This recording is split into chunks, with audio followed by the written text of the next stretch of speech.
I drive a Tesla, Aaliyah. A Tesla. Uche, I'm sorry.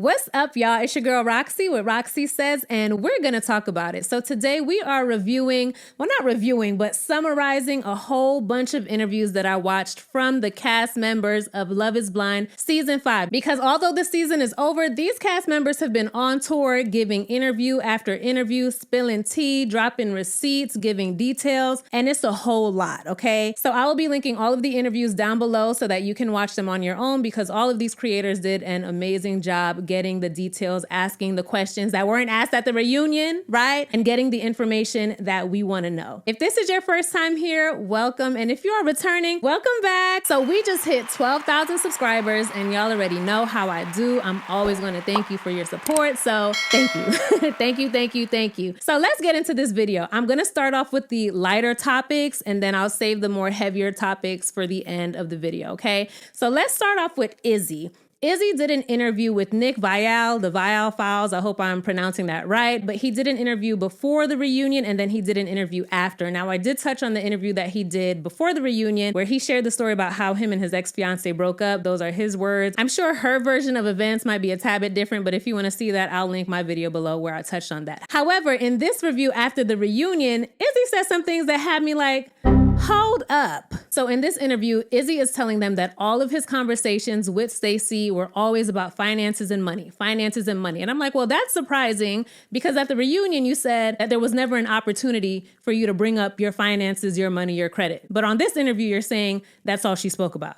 Make it make sense, okay? Izzy also says that Stacey didn't like that he was on a 1099 as opposed to a W-2. Stacey felt like Izzy being on a 1099 as opposed to a W-2 kind of represented a lack of stability, because he wasn't a salaried employee. He was more like a contract or commissioned employee. But in regards to the big conversation that him and Stacey had, he said that it happened when they were going to get their marriage license and they stopped off at the gas station. The card reader at the pump wasn't reading his chip, right? So he said, let me go inside and just pay that way. And Stacey was like, you got to go inside. You don't have another card you can use. And he said, no, he doesn't have credit cards. He didn't say he doesn't have bad credit. He just said he didn't have any more credit cards. And that's what got the ball rolling with that conversation in particular. And that's where Stacey felt that she couldn't trust him, because like we said before, she felt like he had ample opportunity to have that conversation with her, and he chose not to. They asked Izzy what Stacey's job is. As a lot of us know, Stacey is an operations manager for her father's company. And a lot of people feel away because Stacey works for her dad, or they feel like maybe she shouldn't be so harsh on Izzy because she works for her dad. But at the end of the day, she is accustomed to a particular lifestyle, and that's okay. And if Izzy isn't able to meet that, that's okay too. They're just not compatible financially. And I honestly think that finances bother Stacey just as much as they bother Izzy, because I feel like they both brought up finances a lot, just for different reasons. So Izzy does reveal that his credit score was a 580, but it has improved since then, and he does have a credit card now. So congratulations to Izzy. Now remember, we saw that conversation where Stacey was saying that Izzy didn't do sweet things for her. In this interview, Izzy says that he was kind of taken aback by that conversation, because Izzy said that he would be running baths for Stacey. He said that he would be giving her flowers. He did write her notes. So he was really shocked when she said that he didn't do those things, and that's why he got really frustrated and went in the closet and was crying, okay? I will say this about the interview. I do feel like they were clearly biased. I feel like they don't like Stacey. A lot of people don't like Stacey, but it was coming through in the questions that they asked, and I do feel that it was very important to Izzy to not make Stacey look bad. So at the end of this interview, Izzy says that him and Stacey are still friends, and that is very evident. The way that he answered the questions, even when they said, well, Stacey seemed like this or seemed like that, Izzy would be like, no, Stacey was good to me. She was there for me emotionally. She did the things that I needed her to do. They asked him about the comments that he made about being turned on by Stacey railing into Johnny. Izzy said that he felt like those comments were disgusting. That's not really what he meant. It came out wrong. What he meant was it just turned him on to see Stacey standing up for herself, because he never seen her get like that. It really wasn't about Johnny. Izzy, I don't believe you, but okay. Then we find out this. Stacey told Izzy 2 days before the wedding that she was gonna say no. Yeah, you heard me. 2 days before the wedding, Stacey told Izzy that she was gonna say no at the altar. What? So him saying that he was blindsided and he was shocked, he wasn't, because Stacey told him. So I wonder if in that scene when he said I do, if the reason why she smiled like that was because she was like, I told you I was gonna say no. Why did you say yes? You get what I'm saying? And Izzy did say that when Stacey told him this 2 nights prior, he went out and he got drunk and he was really upset. And I'm like, Izzy, you gonna have to lay off that. You're gonna have to lay off that liquor, okay? But when they ask, why would you be blindsided if Stacey already told you, Izzy said that he still had a little bit of hope that maybe when she got to the altar, you know, the fields, the family, everyone would be there. Maybe something inside her would just make her say yes. But as we know, that's not what happened. They also asked him about those comments that he made after the wedding about her being 33 and unmarried. And he said that he felt really bad for those comments as well. But during their dating period, she did tell him that she dated older men who were 45 and she felt like arm candy, right? So he took that information that she told him and threw it back in her face when she said no, even though she had told him 2 days prior that she was gonna say no. Okay, Izzy. They briefly asked Izzy about Uche, and he says from what he saw while being in the pods and watching the show back, he feels like Uche was obsessed with Milton and Lydia's relationship. He said that Uche was doing a lot, and we're gonna get into that more because there were some other interviews detailing that as well. Then lastly, Izzy says that he has a boo. They're not official, but they just got matching tattoos. And this is the same girl who was at that little cooking date that he was talking about at the reunion. So they're not official, but they got matching tattoos.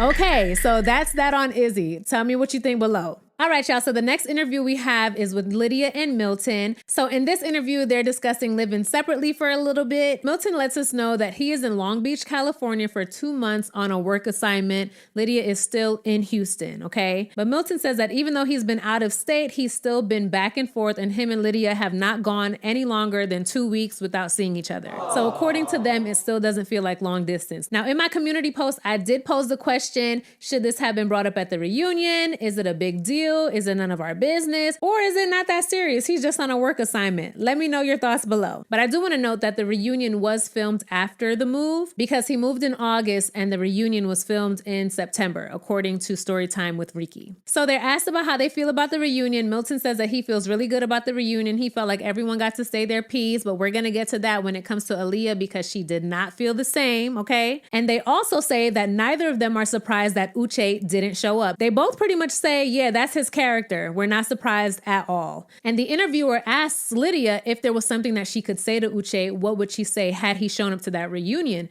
Lydia says, look, I really don't have anything more to say to him. I just want him to leave me alone. Just leave me alone. And in this interview, as far as Lydia and Uche, like I said before, I do not think that these two people just hooked up. I feel like they had a full-blown relationship. Uche was in the pods crying over her. I do not believe that these two was just hooking up, right? She met his friends, his dog. She was at his house. Like, listen. But what I also said in a previous video is that Uche knows that Lydia gets very emotional, easily riled up. And I feel like throughout this season, he played that up to make it seem like Lydia's actions were unwarranted. Meanwhile, he knew what was up. But like I said in my reunion review, the reason why I cannot let Lydia off the hook is because I still feel like she knows way more than she's letting on. And we're definitely going to discuss that because Aaliyah drops a huge bomb about a conversation that she had with Lydia regarding Uche and how they got on this show.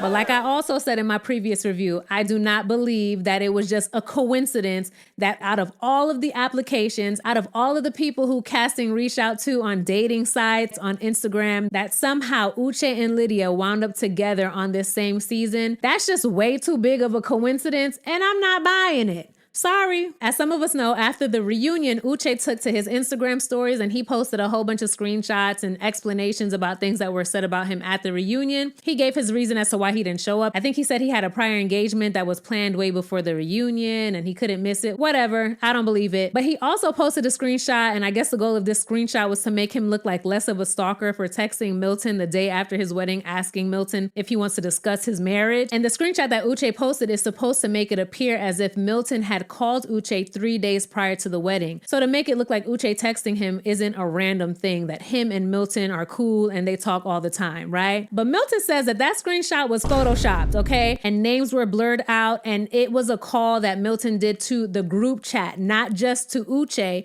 but Uche's trying to make it seem as if Milton called him personally, and that's not what happened, according to Milton. But the overall sentiment from both Lydia and Milton in this interview is they are sick of Uche. They want him to leave them alone, stop reaching out to them, stop talking to them. They're just over him. Now, in regards to Lydia and Aaliyah, in this interview, Lydia says that she can no longer be friends with Aaliyah after seeing things that Aaliyah has said in her interviews after the reunion. And she feels like the things that Aaliyah has been saying about her, as well as the edit, has attacked her persona. So pretty much she's saying the door is closed between her and Aaliyah, but from the interviews that I saw with Aaliyah, child, Aaliyah been closed the door way before the reunion, but we gonna get into that. So that's pretty much it on Linton. Why I was about to call them Linton, Lydia and Milton, Linton.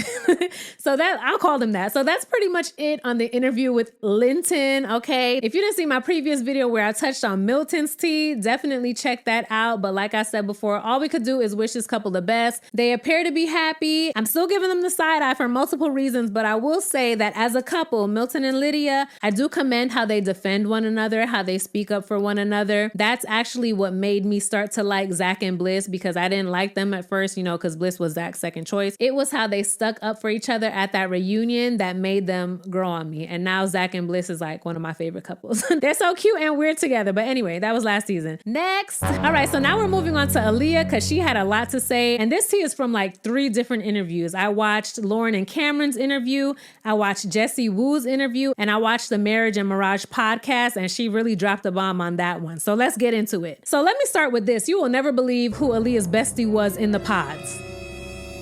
JP. Yeah.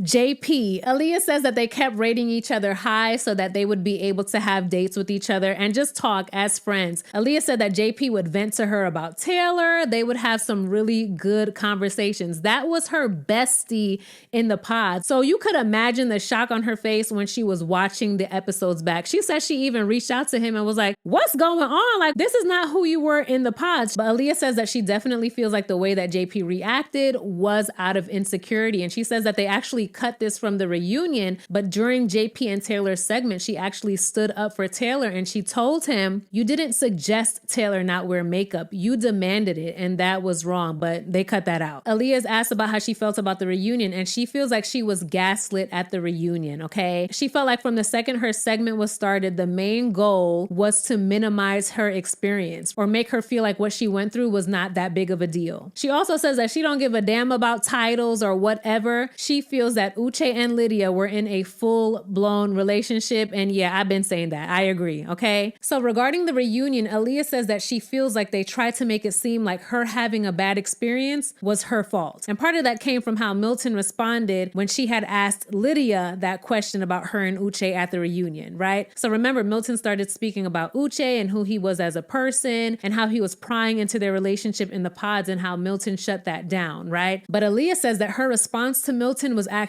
cut out of the reunion. But what she said was he can't invalidate her feelings and her experience that she had with Lydia in the pods based on his experience with Uche. Milton made it clear that him and Uche were never friends. But as we clearly saw, Aaliyah and Lydia were very close. So the dynamics of their relationship could never compare to the dynamics of Uche and Milton's relationship. Therefore, Milton, you have no idea how Aaliyah felt while she was in the pods and how much that experience hurt her. Obviously, you didn't feel the same way because you didn't even like Uche. Then Aaliyah dropped some tea that I feel actually gives Lydia a bit of grace and puts the blame on production. Aaliyah says that she feels like Lydia was cued by production to befriend her, and that it was not a coincidence that Lydia latched onto her the way that she did. Aaliyah also says that after that conversation on the couch, remember the conversation that we saw where Lydia was spilling all the tea? Lydia came to Aaliyah twice after that conversation, still wanting to talk about Uche. And Aaliyah feels that it was production that told Lydia to do that. And Aaliyah said that her main goal in that moment was to keep her cool because the last thing that she wanted to do was give them any footage of her acting a fool on TV, right? She did not want to come off as an angry Black woman, even though she had every right to be angry in that moment. She's like, you know what? I'm going to keep it cute and I'm just going to go home. She told production multiple times that she wanted to go home. And what did production do? According to Aaliyah, they kept encouraging her to have conversations with Lydia and with Uche. And we're going to get deeper into production doing that because clearly that is a huge problem when it comes to this show. Like, for example, Aaliyah says the first time that she tried to leave was after that initial cheating conversation that she had with Uche. Although we only saw a few minutes, she said that that conversation was 8 hours long. After that conversation, she told production she didn't want to do this anymore. And they told her to keep talking to Uche. Now, she does admit that she did want to give Uche the benefit of the doubt because aside from all of the bad conversations that we saw, she said her and Uche did have a lot of deep, meaningful conversations. And she said that although she did connect with Jared and Enoch, two other men in the pods, her strongest bond was with Uche. Another thing that Aaliyah said about her experience in the pods with Lydia, she said that if it was flipped and it was her ex that was there and production told her not to say anything, she said she would have took Lydia aside off camera and she would have told Lydia because that's just how close that she thought the two of them were. Now, of course, that doesn't mean that Lydia had to do that. That's just what Aaliyah would have done. And I low-key think that the reason why Lydia didn't do that is because she was in on it with production the whole time from the beginning, but we're gonna get into that too. Now, in regards to Uche, Aaliyah says that she did continue to give Uche the benefit of the doubt. She said even after the first day when women came out of the pods after their dates with Uche and they were all like, oh, hell no, she still wanted to form her own opinion about Uche, right? So that conversation that we saw when Uche called her after she left, she had already left the night before that call. Production already knew that she left the night before,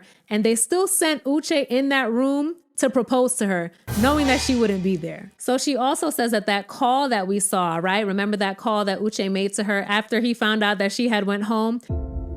So she got on a plane and left. Correct. I'm so confused. I'm a lawyer. I'm over 6 feet tall. I drive a Tesla. We have her on the phone now. I drive a Tesla, Aaliyah! A Tesla! Uche, I'm sorry. She said the call that we saw was the second call. She said on the first call, he was going off on her, yelling, screaming, all of that, and she hung up the phone on him. So she said by the second call, she already felt so bad about leaving. She felt guilty. And that's why by the time he called again, she was on the phone crying. So Aaliyah does confirm that that last conversation that we saw between her and Uche did not end in a breakup. And she says that she feels like the reason why production edited it that way is because they wanted her and Uche to continue dating on the show. But because they said that they wouldn't and they'd rather date off of the show, production edited the footage to make it look like a breakup. That's crazy. She found out that Uche was telling multiple guys that he did not find Aaliyah attractive. Her Instagram pictures were not cute. And it was actually Izzy who went to Aaliyah and told her because he felt like the things that Uche was saying about Aaliyah in the group chat went too far. So thank you, Izzy. You get a point for that because that was nice of him. She does say that when her and Uche were dating, she definitely got the feeling that he just wasn't into her. And she also said that while her and Uche dated for that short period of time, after filming, she even had to ask Uche why he's so concerned with Lydia and Milton's relationship. Listen, I know that in the beginning of this season, Lydia was giving low-key obsessed, but child, at this point, Uche is the one who's obsessed, okay? Aaliyah says that in regards to the blocking and unblocking that Uche said that she did at their last dinner, she says that the reason why she did that is because Uche would send her these long text messages, these long DMs, blaming her for everything, bashing her, judging her. The same thing that we saw in the show, he would do it via text message. So she would block him and then she'd feel bad. So that was the reason for the blocking and the unblocking. On the Marriage and Mirage podcast, Aaliyah dropped a lot of tea, okay? She says that it wasn't lost on her that at the barbecue, right, Uche was trying to make it seem like he was so upset about losing his connection with Aaliyah. But when he was speaking to Lydia, Aaliyah's name didn't come up once. All he wanted to talk about was their past relationship, hookup, whatever the hell he want to call it. So it was evident to her that he still had a strong connection with Lydia, and it really had nothing at all to do with Lydia messing up his chances with Aaliyah. He clearly wasn't worried about it, and it might not have been that Uche necessarily wanted to be with Lydia, but he definitely didn't want Lydia to be with anyone else. Now, as much as we had called Lydia Fatal Attraction, we're gonna have to call Uche the same thing, okay? And Aaliyah posed a good question. She was like, which one of y'all call your previous F buddies an ex? She was more than an F buddy, okay? It is what it is. Child, then they bring up what Lydia said at the reunion. So remember at the reunion when Aaliyah asked Lydia if she knew Uche was gonna be here? And Lydia said that they just spoke about it once. Listen to this. When Lydia and I had that conversation, this was probably about 2 to 3 weeks after, everybody was done filming. She was like, I really want us to work on our friendship, and so we were talking and I said, well, I want to know the truth. I want to know what really happened. How did you both end up on the show? And she told me out of her own mouth that her and Uche had a conversation and he said that coming on the show would be good for his business. They discussed it. They discussed it. It wasn't just the announcement. I believe it. I believe it. I believe it. I believe it. I don't know what the plan was, but like I've been saying, Lydia and Uche were in cahoots from the beginning with production. I believe that. I think that they all planned this together, and maybe somewhere down the line, Lydia was like, all right, I'm over Uche. Let me get with Milton. And maybe that's why Uche was upset and he was trying to sabotage Lydia's relationship with Milton, because he's like, girl, that wasn't the plan. That's not what we discussed when we was laying in bed together in January when we said we was going to come on this show. Tell me what you think below, because I know a lot of people think that Lydia followed Uche here and Uche had no idea. Listen, and another thing, some of y'all really believe that when Uche and Lydia were in the pods for the first time, Uche couldn't recognize Lydia's distinctive voice and accent. Y'all really believe that? And on top of that, Aaliyah says that Uche still reaches out to her to this day. She said that Uche reached out to her to ask her if she was going to the reunion. Why does it matter? And she says that she feels like he does things like that because he wants to know if you're going to bash him at the reunion. He wants to know if you're going to bash him in interviews and things like that. And as we can see from Uche, he is very much someone who likes to control the narrative. And I feel like that's why he didn't show up to the reunion. He knew that that would be an environment that he couldn't control. And lastly, Aaliyah says that in the short period of time that they did date, they were never intimate. They kissed a couple times, but that was it. Thank God, okay? So that's it on Aaliyah, but tell me what you think about that. Because after watching all these interviews, I really feel like Uche, Lydia, and production were in on this from the very beginning. I really do. So now it's like, I don't even know how to feel about what happened in the pause between Lydia and Aaliyah. Like, it was still trash, but because of what Aaliyah said and because what we're about to discuss, now I'm giving production the biggest side eye of the season. All right, y'all. So now we're about to get into this whole Renee and Carter situation. I caught Natalie and Deepti's out of the Pods interview. It was a really good interview that they did with Renee. And this entire interview had me looking at production like, what the hell are y'all doing? Seriously, like all jokes aside, what are y'all doing? So we know that Renee and Carter's entire storyline got cut. There was a lot of things swirling around as to why it got cut. I spoke about the speculation being that Renee was actually in a relationship the entire time, but Renee says that those claims are untrue. And it's looking like the real reason why her and Carter's story got cut is because production would have been in a whole lot of trouble if we saw that footage. So Renee says that her and Carter made it all the way to the altar, and she said no to him at the altar and she walked away, so she doesn't know what his response would have been. She also said that production called her just 1 to 2 months before the show aired to let her know that their entire storyline would be cut. And she said that when she asked why, they told her that it was a timing issue and that they didn't have enough episodes to show her and Carter's story. So y'all didn't have enough episodes to show their story when we barely had any couples? Yeah, okay. She also makes note that if you look at the fitting episode, Lydia actually introduced Renee as her friend, but if you look, her mom was there, her sister was there, so she found it really funny how they edited it to look like she was a friend of Lydia's when she was actually there for her own wedding dress fitting. So in this interview, she discusses the things that Carter did while they were together that made her feel completely unsafe around him. So she says that she really bonded with Carter in the pods. He's an animal lover, she's a vet, and they had a really strong connection. But she says that the problems first started when they got to Mexico. So production wanted them to shoot a shower scene, like that scene we saw Izzy and Stacey in the bathtub, we saw Lydia and Milton in the shower. I thought that was organic. I didn't know that production was telling them, hey, take your clothes off and get in the shower. I had no idea that's how it went down, but now we know. And she said that she didn't really have a problem with shooting the scene, but Carter was like, no, we are not doing that. He didn't feel comfortable doing it, but production was being very pushy and he blew up at production. Now that I don't blame him for. And even Natalie and Deepti said that in their season when production wanted them to shoot a shower scene, they didn't do it because they didn't feel comfortable with it. So Renee says that even though Carter's reaction in that moment was terrifying, right? He was flipping out on the crew. She was still able to rationalize it because she says, okay, this is something that we didn't feel comfortable with. This is kind of a risque scene. Production is pressuring us, so I can understand why he got so upset. But then she said it just kept escalating. He was threatening violence on other people to the point where she told production that she did not feel safe being alone with him. She said that Carter is 6'5", 300 pounds, okay? And even after she told production that she didn't feel comfortable being with him, she says that they didn't force her to be alone with him, but they didn't stop filming. They didn't make it a point to separate them when she expressed that she didn't feel safe with him. And to top it off, we find out that Carter didn't even have a job. Who is doing the vetting for this show? Who is doing the vetting for this show? Why are y'all bringing people on this show to be married and they're unemployed?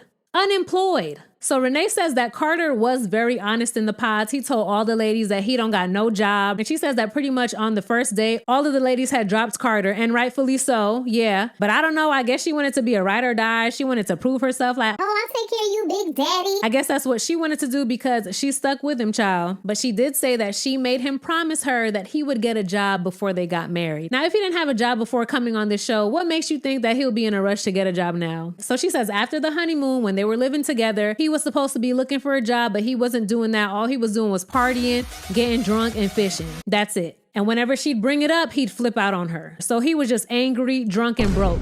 Like, she spoke about a time that they were at the airport and he flipped out on the airport employees because they told him to put a mask on and he didn't want to put on a mask. So we see why him and JP was... Yeah. Then she says when they got their phones back, right? Because remember, for the show, they take their phones away. When they got their phones back, his phone wouldn't turn on. And why wouldn't his phone turn on, might you ask? Because the bill wasn't paid. And guess who he asked to pay his cell phone bill for him? Milton. And then he hid it from Renee. First of all, you're a grown man. Why are you asking someone else to pay your cell phone bill? If you're gonna ask someone, you don't have any family, you don't have any friends, you're asking Milton, someone that you just met. Then Renee says that she happened to peep a look when Carter was on his phone looking at his bank account. The balance was negative $500. Why are you on a show looking for a wife when you can't even take care of yourself? Because what is this? Renee says that when they got back to Houston, they didn't even do anything because this man couldn't even go 50-50 on a date. Forget paying for the entire date. He couldn't even do 50-50. And she told him, I'll pay for my half, but I'm not paying for our entire date. And because he couldn't even do his half, they didn't even go on any dates. And can you believe that Carter told Renee that the reason why he made sure to tell all the ladies in the pods that he didn't have a job was because he wanted to make sure that they weren't getting with him for his money. But sir, you don't have any money. Yeah, I know I don't have any money, but in case I did, I want to make sure that they're not getting with me for my money. Yeah, but you don't have any.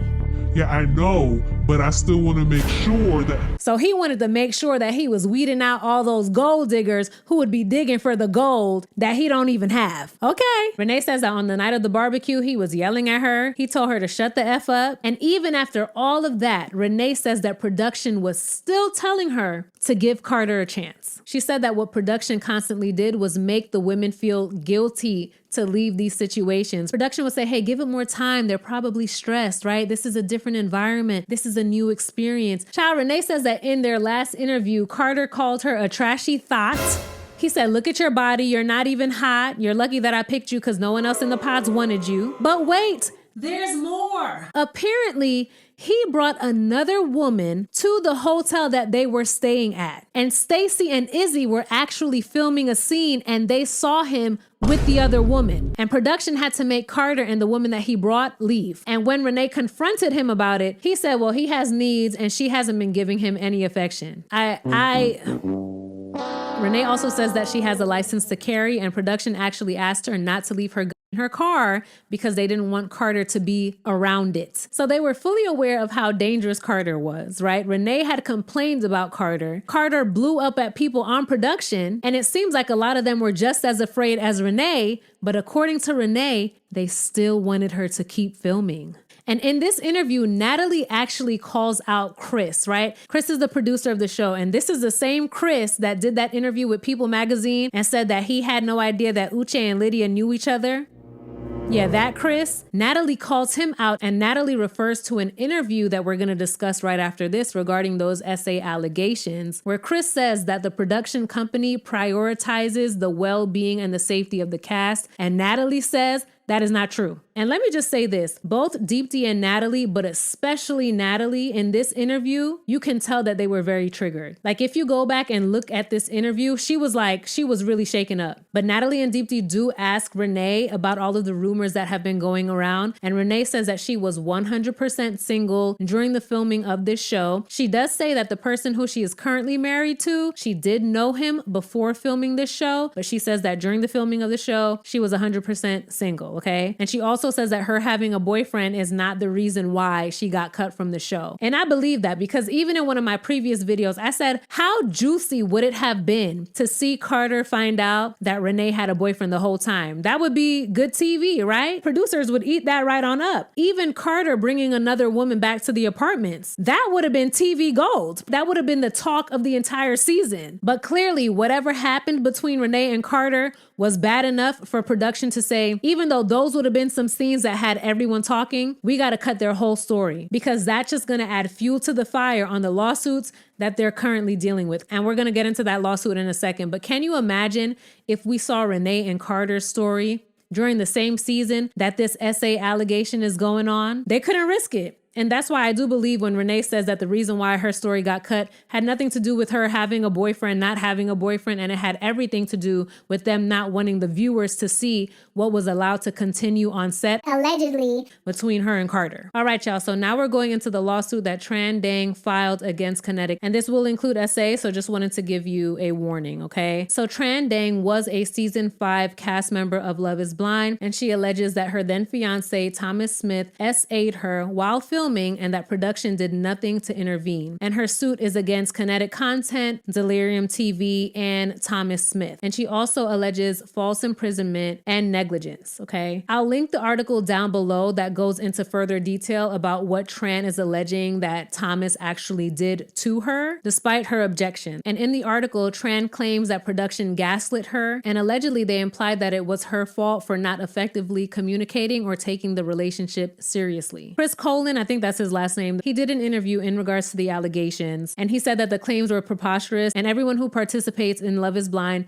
is free to leave, and if they stay, that is completely up to them. He also says that they have round-the-clock psychologists, and they prioritize everyone's well-being. And like I said before in this interview, Natalie is definitely shaken up, and she says that although she doesn't know Tran or what she experienced personally, she still feels the need to speak up and out against Kinetic and Netflix based on her own experience. So Natalie says that during her season, she actually brought up drug use during filming. She says that she brought it to production's attention that other people on the cast were using drugs and nothing was done. She also says that her and another cast member brought up concerning behavior regarding how another cast member was treating his partner, and she alleges that nothing was done in that situation either. And she says that the way that production told that couple to resolve the situation, allegedly, was for them to go into a room and talk about it. Production is looking really crazy. From the way things are looking with Uche and Lydia, which is light work, in comparison to what Renee says that she went through, and in comparison to this lawsuit, I don't know what they got going on over there, but clearly changes need to be made. I really want to end this video on a light note, but this is a hot ass mess. This is a hot ass mess. Hopefully some changes are made. The cast needs to be protected. We saw this season, y'all make sure that we saw that you're feeding them. Y'all also need to be protecting them. Y'all also need to make sure that people have jobs. But that's all I got for y'all today. We discussed a lot. We spoke about Izzy and Stacey. We spoke about Aaliyah, her saying that she feels like production probably prompted Lydia. We spoke about Lydia and Milton. We spoke about Renee and Carter, about Natalie and Deepti's experience, as well as this ongoing lawsuit. Now, before watching all these interviews, I felt like Uche was the ultimate villain of season 5. And I still do. But after finding out all of this, I think production took the villain crown this season. Let me know all your thoughts below. Don't forget to hit like, comment, and subscribe. We are at 12K. Thank you all so much. And I will see y'all in my next video. Bye. Roxy says we're gonna talk about it.